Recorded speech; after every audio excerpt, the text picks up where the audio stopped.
تحریمات غیر اللہ۔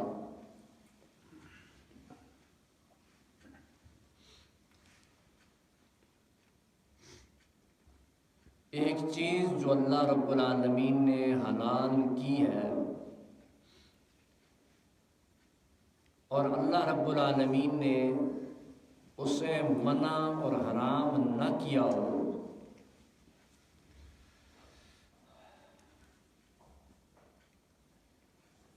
اور ایک بندہ اپنی بدعقیدگی کی بنا پر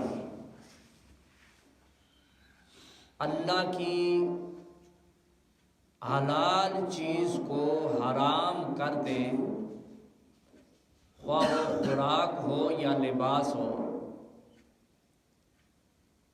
تو یہ شرعاً درست نہیں، بلکہ اللہ کی حلال چیزوں کو حرام بنا رہا ہے۔ اور اسی طرح نظر غیر اللہ، ایک ہے نظر اللہ اور دوسرا ہے نظر غیر اللہ۔ کسی انسان نے کسی چیز کو اللہ کے نام زد کر دیا کہ یہ فلاں چیز ہے، بکری ہے، گائے ہے، بھینس ہے، کوئی بھی حلال جانور ہے، اس نے کہہ دیا کہ یہ اللہ کے نام پہ میں ذبح کروں گا، تو یہ تو شرعاً درست اور جائز ہے۔ نظر کی یہ قسم، نظر کہہ دیں، منت کہہ دیں، منوتی کہہ دیں،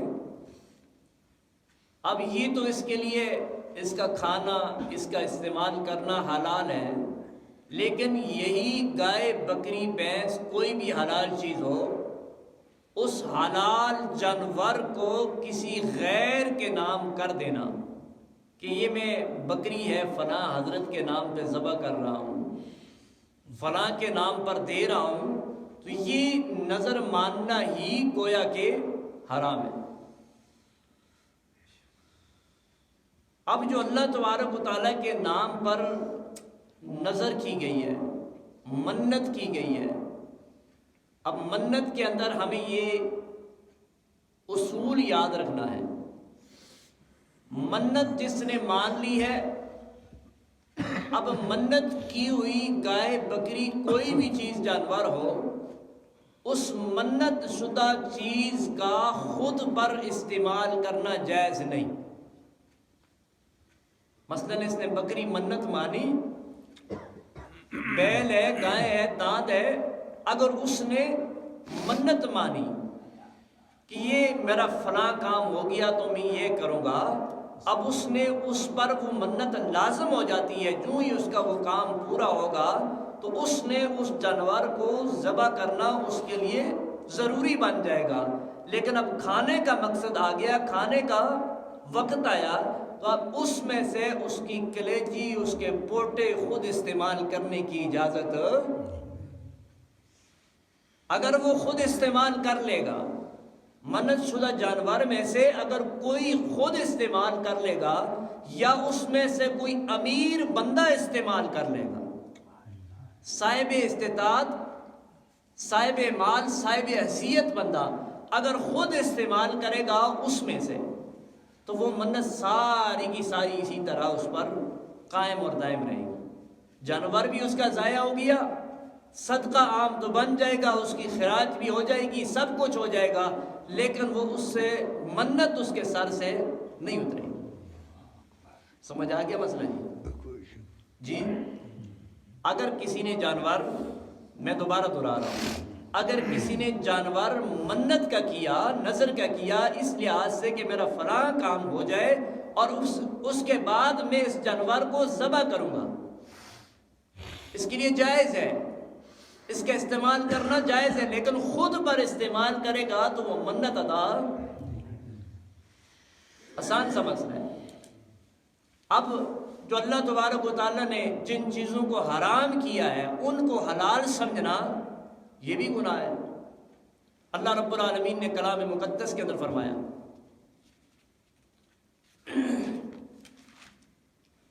فرمایا انما حرم علیکم المیتہ، سورۃ البقرہ ہے، اس کے اندر اللہ رب العالمین نے اس مسئلے کا ذکر بھی فرمایا کہ جن چیزوں کو اللہ رب العالمین نے حرام کیا ہے ان کو حرام جانو، اور جن کو اللہ نے حلال جانا ہے، حلال بتلایا ہے، ان کو حلال جانو تم۔ انما حرم علیکم المیتہ، یقیناً پختہ بات ہے، اس میں کوئی شک کی بات نہیں ہے، حرام کی اللہ کریم نے تمہارے اوپر مردار جانور، بکری ہے، گائے ہے، بھینس ہے، اونٹ ہے، کوئی بھی ہو، رسی پر باندھا، قلعے پہ باندھا ہوا ہے اور خود بخود رات کو مر گیا، صبح دیکھا مرا پڑا ہے، اب اس کے لیے جائز نہیں ہے کسی کے لیے کہ وہ اس کو استعمال کرے۔ والدم، ذبح کرتے وقت خون جو نکلا ہے وہ خون بھی حرام ہے۔ ولحم الخنزیر، اور خنزیر کا گوشت بھی حرام ہے۔ کھال بال تمام چیزیں، گوشت کا ذکر کر دیا، باقی اسی کے اندر ساری چیزیں۔ وما اہل به لغیر اللہ، وما اہل به لغیر اللہ، وہ جانور یا وہ غلہ، وہ اناج جو غیر اللہ کے نام پر نامزد کر دیا ہے۔ باقی مفسرین اکرام فرماتے ہیں کہ غیر اللہ کے نام پر پکاری گئی چیز حرام ہو جاتی ہے، لیکن شیخ القرآن حضرت مولانا غلام اللہ خان رحمۃ اللہ علیہ اور ان کے استادہ پیرانے پیر حضرت مولانا سید حسین شاہ نیلوی رحمۃ اللہ علیہ، اور اسی طرح بڑے بزرگوں میں حضرت مولانا حسین علی الوانی رحمۃ اللہ علیہ، بڑے حضرت صاحب فرماتے ہیں وہ کلمہ بھی حرام ہے، وہ چیز تو بعد میں حرام ہوئی، وہ کلمہ بھی حرام ہے جس کلمے کی وجہ سے جس چیز کا نام مخاطب کیا گیا ہے، وہ کلمہ بھی حرام ہے جس کلمے کے ذریعے کسی چیز کو غیر کے نامزد کر رہا ہے، کلمہ بولنا بھی حرام ہے۔ فمن اضطر غیر باغ ولا عاد فلا اثم علیہ ان اللہ غفور الرحیم۔ ہاں، اللہ کریم نے تھوڑی سی چھوٹ دی ہے تمہارے لیے، 4 چیزیں حرام پڑی ہوئی ہیں تمہارے سامنے۔ سب سے پہلے مردار جانور پڑا ہوا ہے، اور دوسرے نمبر پر تمہارے سامنے دم مسفوخ، وہ نکلنے والا دھار کے ساتھ، چھری کے ساتھ جو نکلنے والا خون ہے، وہ بھی تمہارے سامنے پڑا ہوا ہے۔ ما اہل به لغیر اللہ، ہاں خنزیر کا گوشت بھی پڑا ہوا ہے، اور چوتھے نمبر پر غیر اللہ کے نام کی چیز پڑی ہوئی ہے۔ تازہ بکری ہے، تازہ بکری کا گوشت ہے، تازہ چاول تمہارے سامنے پڑے ہوئے غیر اللہ کے نام پر، اور اسی طرح خنزیر کا گوشت ہے، دم مسفوخ ہے، مردار جانور ہے۔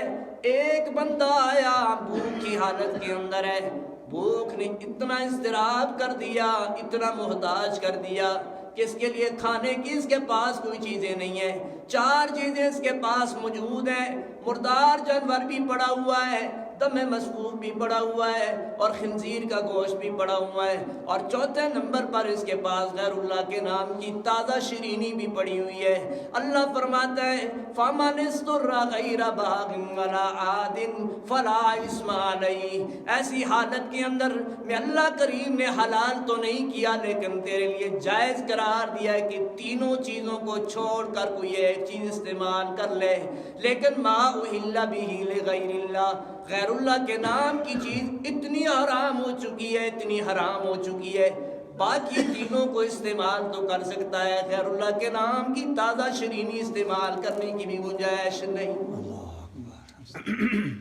غیر اللہ کے نام پر کوئی چیز نامزد کی گئی ہو، اس کا کسی صورت بھی استعمال کرنے کی اجازت۔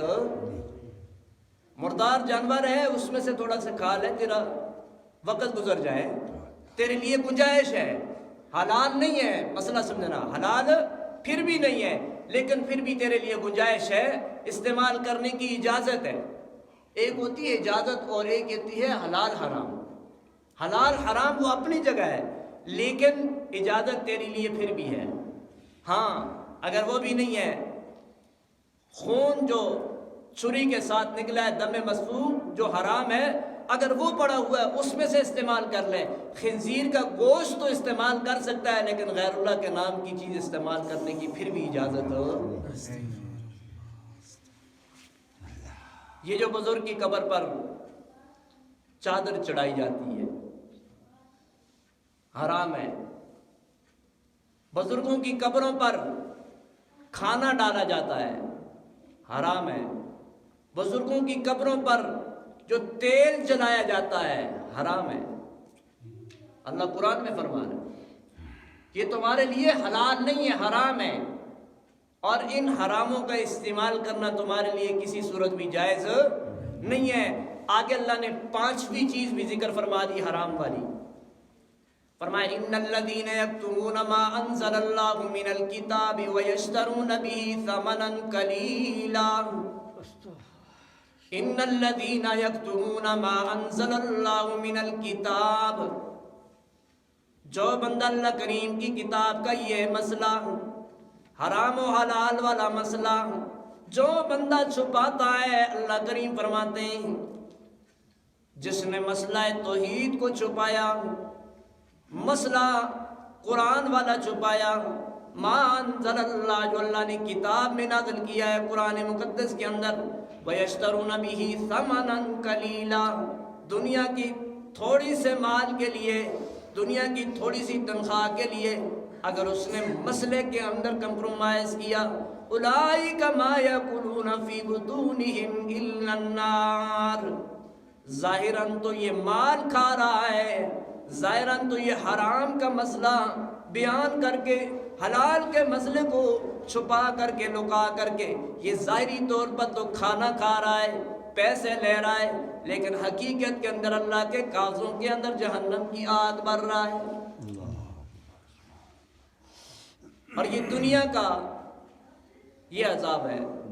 دنیا کے اندر ظاہری طور پر کھانا کھا رہا ہے، اچھا لباس پہن رہا ہے، جبہ اچھا پہنا ہو، کبہ اچھا ہے، چال چلن اس کی اچھی ہے، سواری اچھی ہے ملا جی کی، سب کچھ ہے، لیکن اگر اس کے ساتھ سب کچھ ہونے کے باوجود اللہ کے قابضوں میں یہ جہنم کی تمام چیزیں استعمال کر رہا ہے. آگے اللہ کریم فرماتے ہیں قیامت والے دن وَلَا يُكَلِّمُهُمُ اللَّهُ يَوْمَ الْقِيَامَةِ وَلَا يُكَلِّمُهُمُ اللَّهُ يَوْمَ الْقِيَامَةِ قیامت کے دن اللہ کریم اس کے ساتھ پیار و محبت شفقت والی محبت والی بات بھی نہیں کرے گا. آج نہ کوئی آ جائے مولوی صاحب سے میں نے بات کرنی ہے، مولوی صاحب کہ میں نہیں بات کرتا، کتنا دل دکھتا ہے اس کا. اور قیامت کا دن ہوگا ساری کائنات کے سامنے اللہ رب العالمین فرمائیں گے میں اس سے بات نہیں کرتا، کتنی رسوائی ہوگی. وَلَا يُكَلِّمُهُمُ اللَّهُ يَوْمَ الْقِيَامَةِ قیامت کے دن اللہ تعالیٰ اس کے ساتھ پیار و محبت شفقت والی بات نہیں کرے گا. وَلَا يُزَكِّيهِمْ اور اللہ کریم ان گناہوں سے پاک بھی نہیں کرے گا. اور وَلَهُمْ عَذَابٌ أَلِيمٌ اور ان کے لیے عذاب ہے دردناک قسم کا. گناہ ایک گناہ کیا اس نے، کون سا گناہ؟ اللہ کے مسئلے کو چھپایا. اللہ نے 4 سزائیں مقرر کر دی اس کے لیے، اس ملا کے لیے، مولوی کے لیے، پیر کے لیے، بزرگ کے لیے جو قرآن کا علم جاننے کے باوجود اس نے مسئلہ چھپایا. حق کا مسئلہ چھپانے والے عالم کے لیے اللہ نے 4 سزائیں مقرر کر دی ہیں. پہلی سزا دنیا کے اندر جو کچھ کھا رہا ہے وہ سب کچھ آگ. دوسرے نمبر پر قیامت والے دن اللہ اس سے شفقت والی کلام سے محروم کرے گا. اور تیسرے نمبر پر وَلَا يُزَكِّيهِمْ اللہ اسے گناہوں سے پاک کر کے جنت میں کبھی نہیں بھیجے گا. اور چوتھے نمبر پر اللہ ہمیشہ ہمیشہ کے لیے اس کے پر عذاب مقرر کر دے. ہم نے گپ شپ سمجھا ہوا ہے مسئلہ توحید کو. اللہ نے دوسرے مقام پر بھی اسی طرح کی ایک آیت ہے سورۃ المائدہ کی آیت نمبر 3 کے اندر اسی مسئلہ کو اللہ نے مزید ذکر فرمایا اور اس کی آگے ترتیب بھی بیان فرمائی اللہ نے کہ کون کون سی چیزیں اور کس طرح کی حرمت والی چیزیں ہیں. اللہ نے ان کا بھی ذکر الگ الگ کر دیا. اب بعض درمیان میں آ کر کہتے ہیں جی صرف غیر اللہ کے نام زد کرنے والی چیز حرام ہوتی ہے کہ تکبیر پڑھتے وقت اس وقت کہ او بسم اللہ الرحمن الرحیم فلاں بزرگ کے نام پر میں ذبح کر رہا ہوں نا. چھری چلاتے وقت ذبح کی گئی وہ اس کا الگ مسئلہ ہے. جس کو اللہ کے نام کے علاوہ کسی غیر کے نام زد کر دیا یہ کبھی حرام اور حلال نہیں ہو سکتی۔ کس طرح؟ گائے بکری ذبح کی، ذبح کرنے کے بعد اب اس کے اندر دوبارہ جان آ نہیں سکتی ہے، اب وہ دوبارہ حلال نہیں ہو سکتی کیونکہ وہ ہمیشہ ہمیشہ کے لیے حرام ہے۔ اور ایسی حرام چیز کو پرندوں، جانوروں، درندوں کے آگے ڈالنا بھی حرام ہے۔ مسئلہ یہ ہے کہ گڑھا کھود کر کے اس بکری کو، مثال کے طور پر کسی نے گائے بکری ذبح کی اور پھر اس کے بعد مسجد میں کیا جا کر بیٹھا، کسی عالم دین نے قرآن کا یہ مسئلہ بیان کیا اور اس سے مسئلہ سمجھ آ گیا، اس نے کہا او میں تو صبح صبح بکری ذبح کر کے آ چکا ہوں فلاں بابے کے نام پر، فلاں بابے کے نام پر میں نے دے دی یہ بکری اور ذبح بھی ہو چکی، اب کیا کروں؟ مسئلہ تو حق کا سمجھ آ گیا ہے۔ اب اللہ کریم کا حکم، قانون وہی ہے، اب اس کے لیے وہ کسی صورت بھی ذبح کی ہوئی چیز حلال نہیں ہو سکتی۔ اب اس کے لیے ضروری ہے کہ اس کے اندر دوبارہ سانس آئے اور پھر اس کو دوبارہ اللہ کے نام پر ذبح کیا جائے، وہ ہو نہیں سکتا۔ اب کسی صورت بھی یہ حلال اس کے لیے نہیں ہو سکتی۔ اب کیا کرے؟ گڑھا کھودے اور پھر اس کے بعد گڑھے کے اندر داخل کر کے اوپر مٹی پھیر دے۔ اب کسی طور و طریقے سے اس کا استعمال کرنا اس کے لیے جائز نہیں ہو۔ حرمت علیکم المیتہ، حرام کیے گئے تمہارے اوپر مردار، والدم اور خون، ولحم الخنزیر اور خنزیر کا گوشت، وما اہل لغیر اللہ اور وہ چیز کہ پکارا جائے غیر اللہ کی تعظیم کے لیے جس پر نام، اور آگے والمنحنکہ وہ چیز جو گلا گھونٹ کر ماری گئی ہو وہ بھی حرام ہے۔ گائے بکری ہے، ذبح کرنی تھی، ذبح کرنے کے بجائے یوں دبایا مار دی، یہ بھی حرام ہے۔ والموقوذۃ اور جو اوپر سے یا چوٹ کے ذریعے، چوٹ لگی کسی جانور کو، چوٹ کے ذریعے اسی درد کے اندر مر جائے، ذبح نہیں کی، اب اس طرح یہ بھی حرام ہے۔ والمتردیۃ اونچی جگہ سے گر کر مر جانے والی چیز، دور سے کھڑا ہو کر تکبیریں پڑھے، اللہ اکبر اللہ اکبر، یہ حلال نہیں ہوگی۔ والنطیقہ اور سینگ ٹکرا ٹکرا کر ماری گئی ہو، دو جانور آپس میں لڑنا شروع ہو گئے اور وہیں لڑتے لڑتے مر جائیں، یہ بھی خود بخود ذبح نہیں کیے گئے، خود بخود مر گئے ہیں۔ وما اکل السبع الا ما ذکیتم اور جس کو کھا جائے درندے نے تھوڑا سا کھایا چھوڑ دیا، اب یہ بھی حلال نہیں ہے۔ وما ذبح علی النصب وہ جانور جو ذبح کیا جائے کسی خاص تھلے پر، قرآن کے الفاظ ہیں ما ذبح علی النصب، وہ خاص مقام جو بزرگ کی بیٹھک ہو، بزرگ کی درگاہ ہو، یا عام حالات میں کیا کہتے ہیں زیارتوں پر جا کر، زیارتوں پر جا کر ذبح کی جانے والی چیز وہ بھی حرام ہے۔ وَأَن تَسْتَقْسِمُوا بِالْأَزْلَامِ اور یہ کہ تم قسمت طلب کرو تیروں کے ذریعے، وہ فال نکال نکال کر کے وہ ایک ذبح کیے جاتے تھے پرانے زمانے کے اندر۔ ذَالِكُمْ فِسْقٌ یہ ساری کی ساری چیزیں تمہارے لیے کیا ہے؟ حرام ہی حرام ہے۔ الْيَوْمَ يَئِسَ الَّذِينَ كَفَرُوا مِن دِينِكُمْ آج کے دن مایوس ہو گئے کافر لوگ۔ یہ قرآن کا مسئلہ سن کر کے مایوس ہو جانا یہ کافروں کا کام ہوتا ہے، اور ایماندار کا کام کیا ہے؟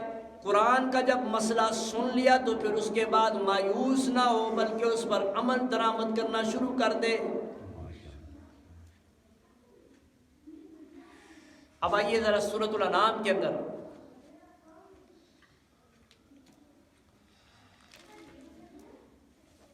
سورت کا نام ہے سورۃ الانعام۔ یا اللہ رب العالمین نے بھی بڑے عجیب انداز سے اس مسئلے کا ذکر فرمایا۔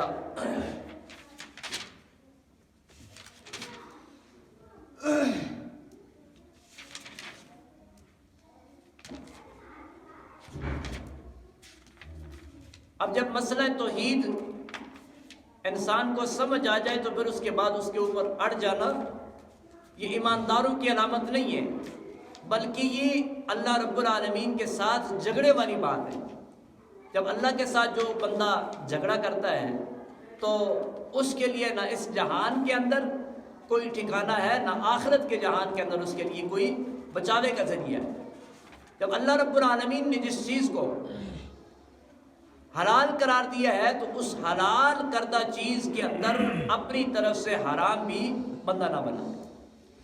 مالک کائنات نے سورۃ الانعام کے اندر ذکر فرما دیا کہ جو چیزیں اللہ رب العالمین نے تمہارے لیے حلال کی ہیں، ان خاص حلال کردہ چیزوں میں چند چیزیں اللہ نے ذکر کی۔ وَمِنَ الْإِبِلِ اثْنَيْنِ وَمِنَ الْبَقَرِ اثْنَيْنِ، اونٹ کی جنس میں سے دو، اونٹ اور اونٹنی دونوں تمہارے لیے کیا ہے؟ حلال ہے۔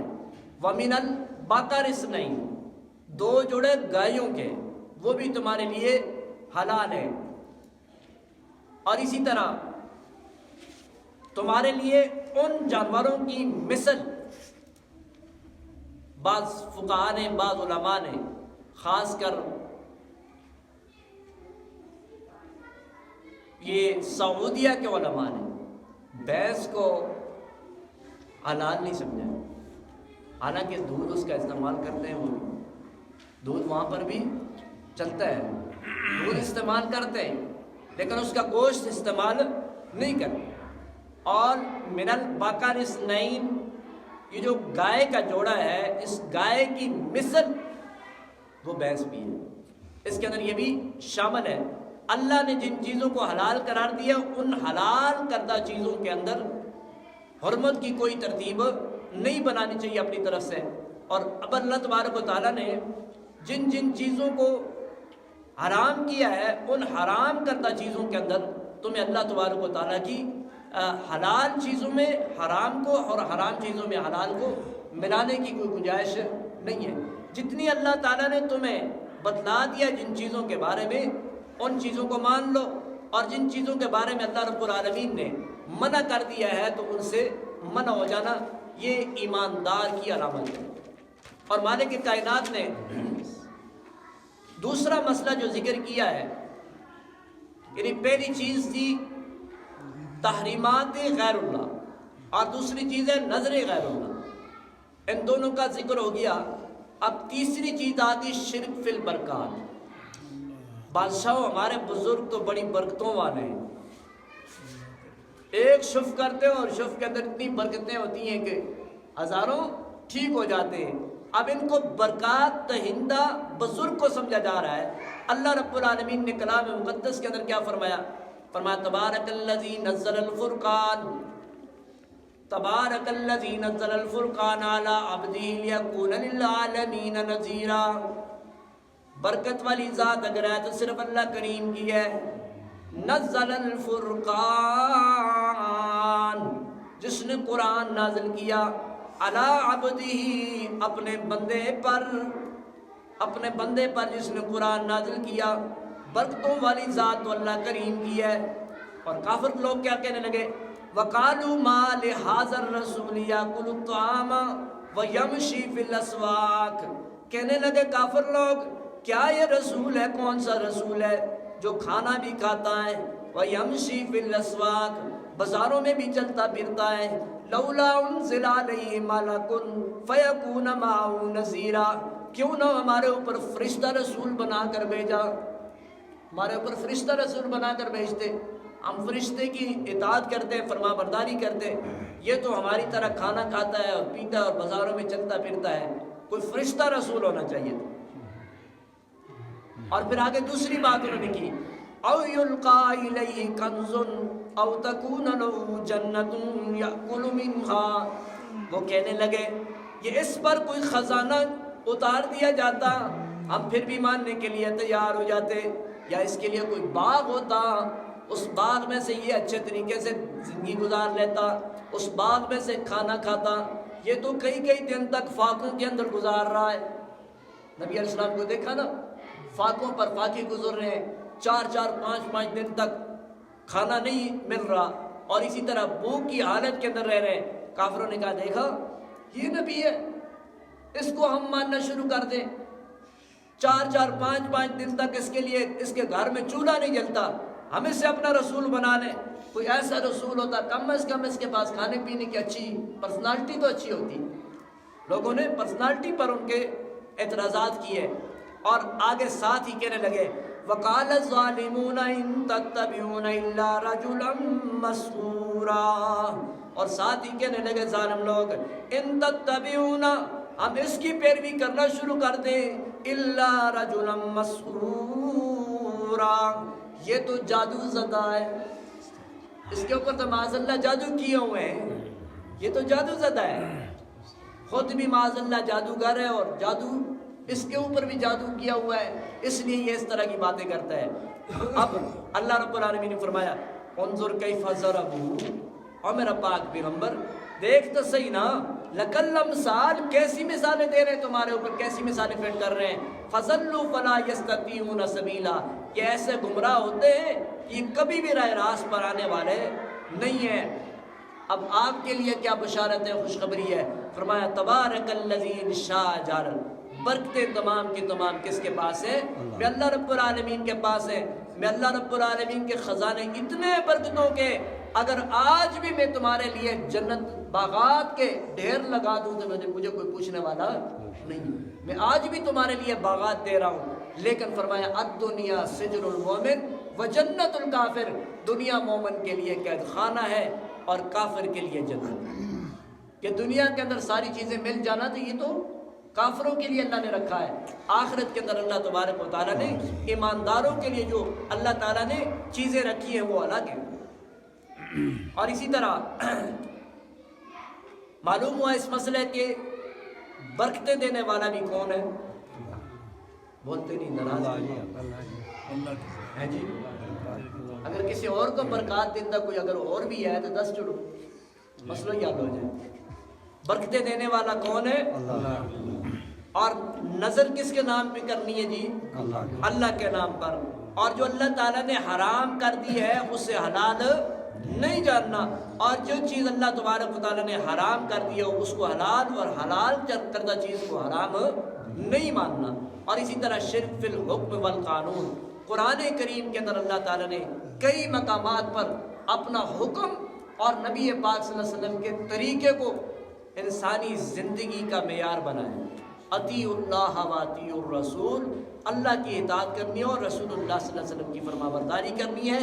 یہ حکم والقانون. اگر اس کے علاوہ اللہ کا حکم آ گیا تو خاموشی اختیار کر لیں. اللہ کا جہاں حکم آ جائے، اللہ نے فرما دیا کہ یہ کرنا ہے، اس طرح کرنا ہے، اب اس کے بعد کسی کو ہیل حجت کرنے کی کوئی ضرورت نہیں ہے. اللہ کا حکم جو آ گیا ہے، اب جب اللہ کا حکم آ جائے تو سر تسلیم خم کرنا یہ ایماندار کی علامت ہے، اور اس پر چون چرا کرنا یہ بے ایمانگی کی علامت. اللہ کے حکم کے کیا کیا جائے؟ پورا کیا جائے. اللہ کو حکم کو مانا جائے اور رسول اللہ صلی اللہ علیہ وسلم کے طریقوں کو اپنایا جائے. تو یہ شرک فی الحکم والقانون، اللہ کے حکم کے خلاف کسی اور کا حکم ماننا. اب اس کی مثال ایک دے دوں آپ کے سامنے. مالک کائنات نے کلام مقدس کے اندر اس کی مثال دی. 21ویں پارے کے اندر سورہ لقمان کے اندر اللہ نے اپنے ایک برگزیدہ بندے کا ذکر کیا، جو ہے بندہ عام بندہ ہے، اللہ کا پیغمبر بھی نہیں ہے. بعض لوگ کہتے ہیں حضرت لقمان اللہ کے پیغمبر تھے، اور بعض نے کہا یہ ایک بزرگ تھے، اللہ کے ولی تھے، اور مشہور قول کے مطابق یہ اللہ کی ولی ہی گزرے ہیں. وہ کیا فرماتے ہیں؟ وَلَقَدْ آتَيْنَا لُقْمَانَ الْحِكْمَةَ أَنِ اشْكُرْ لِلَّهِ. سب سے پہلے اللہ کا شکر ادا کرتے ہیں. وَمَن يَشْكُرْ فَإِنَّمَا يَشْكُرُ لِنَفْسِهِ وَمَن كَفَرَ فَإِنَّ اللَّهَ غَنِيٌّ حَمِيدٌ. اللہ نے ساتھ ہی بتلا دیا جو بندہ شکر کرے گا تو اس کے اپنے لیے فائدہ ہے، جو ناشکری کرے گا تو اس کا اپنا بگڑے گا. اللہ تو غنی ذات ہے، اللہ تو حمید ذات ہے. اللہ غنی ہے، حمید ہے، اللہ کی کوئی تعریف کرے نہ کرے، اللہ کوئی بے پرواہ ذات ہے. اور ساتھ ہی اللہ کریم نے اس بندے کی خاص نصیحت کو اللہ تعالیٰ نے قرآن کا حصہ بنا دی. فرمایا اذ قال لقمان لابنه وهو يعظه يا بني لا تشرك بالله. حضرت لقمان نے فرمایا اپنے بیٹے سے فرمایا میں تجھے وصیت کر رہا ہوں یا بنی لا تشرک باللہ، اے میرے بیٹا لا تشرک باللہ، اللہ کے ساتھ کسی کو شریک نہ کرنا، ان الشرک لظلم عظیم، شرک بہت بڑا ظلم عظیم ہے۔ اب یہ وصیت کی والد کی طرف سے وصیت ہے اور اللہ کے حکم کے مطابق ہے، تو اب اس کا ماننا کیا ہے؟ ضروری ہے۔ اس کا ماننا کیا ہے؟ ضروری ہے۔ اب اللہ تبارک و تعالیٰ کی طرف سے ایک انسان، عام تمام کے تمام انسانوں کو اللہ کی طرف سے ایک وصیت آئی۔ اللہ رب العالمین نے فرمایا فاقم وجہک للدین خنیفہ، سیدھا رکھو اپنے چہرے کو دین قیم کی طرف، دین حنیف کی طرف، جو سیدھا سادہ دین ہے۔ فطرت اللہ التی فطر الناس علیہا، مت تبدیل کرو اللہ کی بنائی ہوئی بناوٹ کو۔ اب اللہ نے حکم کر دیا، اب چہرے پر سارے ہاتھ مارے، پھیرو جی،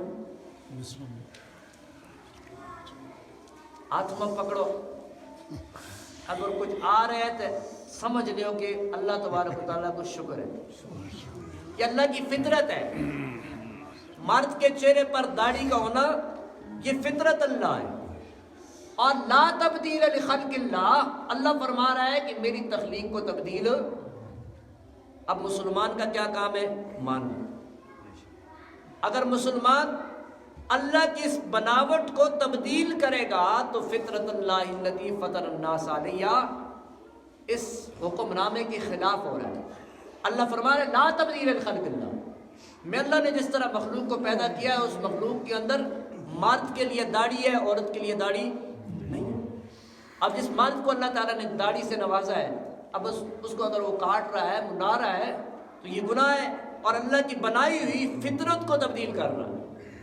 دنیا میں سارے گناہ ایک طرف، داڑھی منڈانے والا گناہ، داڑھی کترانے والا، شریعت کے خلاف داڑھی رکھنا، یہ سب سے بڑا گناہ ہے، اور جو ہر وقت لکھا جاتا ہے۔ یاد رکھنا اس مسئلے کو، ہر وقت لکھا۔ چوری کرتا ہے بندہ تھوڑی دیر کے لیے گناہ ہے، برا کام کرتا ہے تھوڑی دیر کے لیے گناہ ہے، کوئی اور گناہ کرتا ہے، سود کا لین دین کا معاملات کرتا ہے، جب تک وہ کرتا رہتا ہے اس وقت گناہ ہوتا ہے۔ کوئی بڑے سے بڑا کبیرہ گناہ کرے وہ اسی وقت ہوتا ہے، لیکن داڑھی منڈانے والا، داڑھی کترانے والا، شریعت کے خلاف داڑھی رکھنے والا، یہ اتنا بڑا گناہ ہے، اتنا بڑا گناہ ہے کہ 24 گھنٹے فرشتے لکھتے ہی رہتے ہیں اس گناہ کو۔ تمام حضرات اس سے توبہ کریں۔ اور ایک بعض لوگ نا ہلکی سی داڑھی بالکل کاٹی ہوئی ہے 0 میٹر، اس کو بھی داڑھی کا نام دیتے ہیں، یہ داڑھی کی توہین ہے۔ یاد رکھنا اس کو، چھوٹی چھوٹی داڑھی، اس کو داڑھی نہیں کہا جاتا، یہ داڑھی کی بھی توہین ہے۔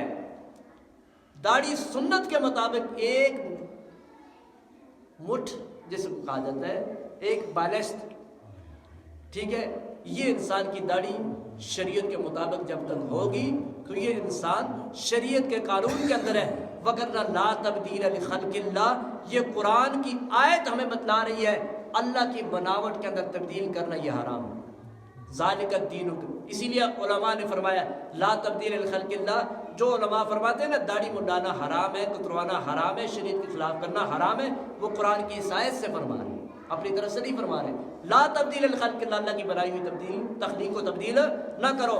ذالک الدین القیم، یہی دین پختہ ہے، ولکن اکثر الناس لا یعلمون، لیکن اکثر لوگ جانتے نہیں۔ اب کوئی عالم دین صرف اس وجہ سے مسئلہ نہ بیان کرے کہ میں اگر داڑھی منڈوں کے خلاف اگر یہ قرآن کا مسئلہ بیان کروں گا تو میرے وہ نمازی یا وہ میرے مقتدی، وہ حضرات جو میرے ساتھ تعاون کرنے والے، ان کا تعاون ختم ہو جائے گا، بھلے ختم ہو جائے، لیکن قرآن کے مسئلے کو بیان کرنا یہ کیا ہے؟ اللہ تعالیٰ میں سنانے سے زیادہ عمل کی توفیق نصیب فرمائے، اور اللہ تعالیٰ میں سنت کے مطابق داڑیاں سجانے کی اللہ میں توفیق نصیب فرمائے۔